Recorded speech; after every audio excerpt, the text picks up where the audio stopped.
that your scooter that you teach? You got Villanova or North Carolina tonight? Who you got? Tar Heels. North Carolina. I'm sad about it. Clocks going Yeah. North Carolina? I'm sad about it. No. Man. Take no pleasure in it. All right. Is there any Nova fans here? I got Nova. Think they're gonna win? Yeah. Okay. Who you got? Well, to be honest with you, I didn't watch either game, but I guess I got to go with the ACC. I guess I got to go with this league. Since we did have 50% of the final 8. You got time taking any baseball games there, Coach? Clemson? Yeah. I have not, because I've been coaching baseball on the weekends, so we've kind of been off schedule here, haven't been able to time it up, but I have listened on the radio some. I've heard Quack a couple of times. His great analysis. It's awesome. I feel like I'm there, Quack. So anyway, no, it's been good. It's been good. I'm proud of our baseball team. And what I got to meet this Mr. Beer kid. Man, oh man. He's a lumberjack. Man, he's just bombing things. So I'm looking forward to meeting him. But I've been trying to keep up with how they've been doing. And proud of them. What do you want to see out of this team over the next 3 practices? Well, I mean, there's a lot. We talked about a lot today. And today was we got one more really competitive day, and that's on Wednesday. But the bottom line is we get ready to go in our exit meetings. I mean, we can only evaluate based on what we see. And just seeing some guys take a little bit more ownership in the bigger picture, and not just the backups. It's just I went around today and I just kind of, caught a couple guys off guard. You got maybe it's a young guy that's, not in the mix right now, and I'm like, hey, what's the call? He don't even know the call. Well, so how are you going to ever get better? If you're not at least getting the mental rep, just everybody taking a little bit more ownership in their position and in their performance, and understanding that all we can do is evaluate them based on the performance, not their potential, not their recruiting ranking, all that stuff. We get 15 days, and then you got academics, you got the decision making, you got the strength conditioning, you got all these things that kind of go into our thought process as far as how we come back and set the depth chart and so forth. And some of these guys, they're going to have a rude awakening coming. Because one of the things I do believe in, and one of the reasons I think we've been so consistent, is the way we practice, how we rep so many guys. I really believe in giving everybody an opportunity to learn the system, giving everybody an opportunity to go compete, and they can't say that we haven't given them that opportunity. And then we got to go. Some guys just aren't good enough right now, and that's okay. I got no problem with that.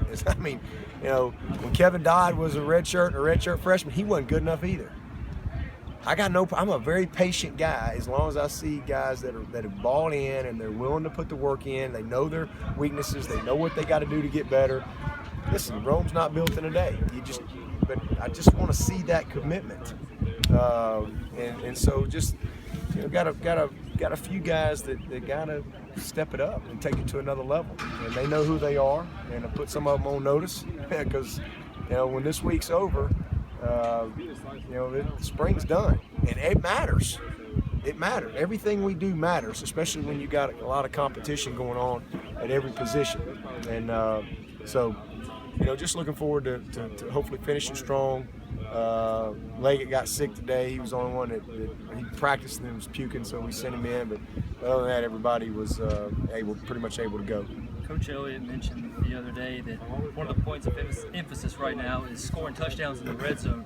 When you went back and charted last year, could you figure out what happened? Why you didn't get more touchdowns? Yeah. I think we were 90% scoring in the red zone, and we just missed our touchdown mark.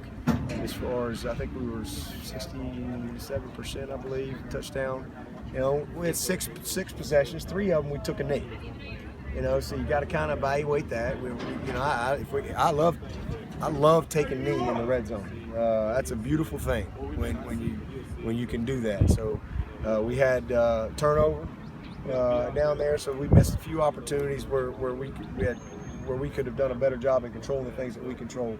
But to be great in the red zone, I think we have all the ingredients. If you're going to be a team that can really score in the red zone, first of all, I think you need an athletic quarterback. You need a guy, because everything the field shrinks, everything's tighter. You don't have near as much room for error, and you don't have near as much threat to run by people. So you got to be able to run the football. You got to have an athletic quarterback. You got to be able to have guys who can win one-on-one matchups, and we have those things. So we should be a very good red zone scoring team. And you got to be able to make kicks too. You know, there's different. Sometimes you call the games a little bit differently down there, depending on what's happening in the game, or weather conditions or whatever. But I think we've got the ingredients to be really good, and we were good, really good last year. We just need to convert on a few other of those opportunities, and finishing blocks, fundamentals, footwork, pad level. Ultimately, when you skin it all back, it comes down to those little things, the basics of football. Winning at the point of attack, being on the same page on the outside, ball handling, decision making by Deshaun, all of those things. Again, it just gets magnified when you're in the red zone. Kelly Bryant was telling us he's starting to feel more comfortable in the pocket and not just improvising on the run. Is that something that you've noticed in practice? He had a good day today. He threw a great touchdown pass to Seth Ryan today. I mean, just a beautiful play. Great catch, first of all, by Seth, but a beautiful throw, the timing. I mean, I thought Kelly had a really good day today. In fact, I thought our second offense had a better day than the first offense today. And that was good to see. Just put them in some different situations. Today was kind of a half scrimmage type of a day, and just continuing to work some situations. Really wasn't pleased with the 2-minute at the end. I thought, offensively we dropped a couple balls, a couple big drops. Renfro had one, and I think Fuller had one. We gave up a sack, but then defensively, just guys understanding the situation. Young guy Tanner Muse gets a great interception. Offense got no timeouts, takes a touchdown to win it, 20 seconds, and he picks it off, and he's going to go prime time and try to run it all the way back to the house, and that's how you get beat. Because all it takes is a strip, fumble, scoop, score, and then you lose. Instead of understanding the situation and getting down on the ground. But that's why we got to practice. Why we got to put these guys in those situations. But it's just like a great baseball player. You know what you're going to do prior to it happening. I mean, you've already processed that, and that's where we got to grow with some of these guys, and just understanding, the system, number one, but certainly the situation, because it's more than just talent. We got to be intelligent, and so a little disappointed in some of the things that we did today, but we'll learn from it. Kelly or Nick doesn't separate themselves as the number 2 quarterback. Is there a chance that Eric Cooper could come in here and compete for that spot when he gets here? Everybody's coming in here is good. Everybody gets a chance to compete. Absolutely. Everybody's going to get a chance to compete when they get here. If they're not here right now competing, they'll all get a chance to compete when they get here.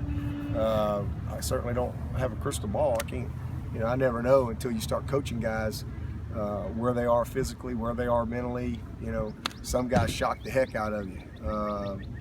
Some guys disappoint you, because you'd hope they'd be further along, or whatever. But at the end of the day, you just got to start somewhere. But everybody that's on this roster, when we start camp in that 105, everybody's got an opportunity to compete. We're going to play the best guys. I mean, at the end of the day, though, it's not always. Sometimes the media gets caught up in the most talented guys, but that's not what us coaches get. We're looking for the most dependable guys, the guys that can help us win.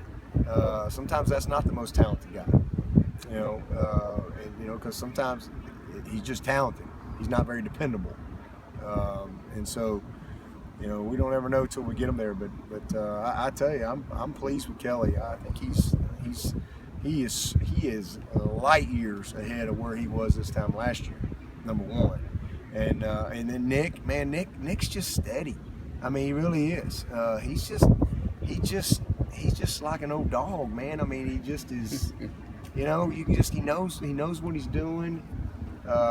and he's had to miss. It's been unfortunate for him the way his schedule's been set up because he's had to miss a lot of practice. But man, he just jumps in there and he'll shock the heck out of you because he runs better than people think, and he's just a very smart, savvy, instinctive guy that is competing every single day.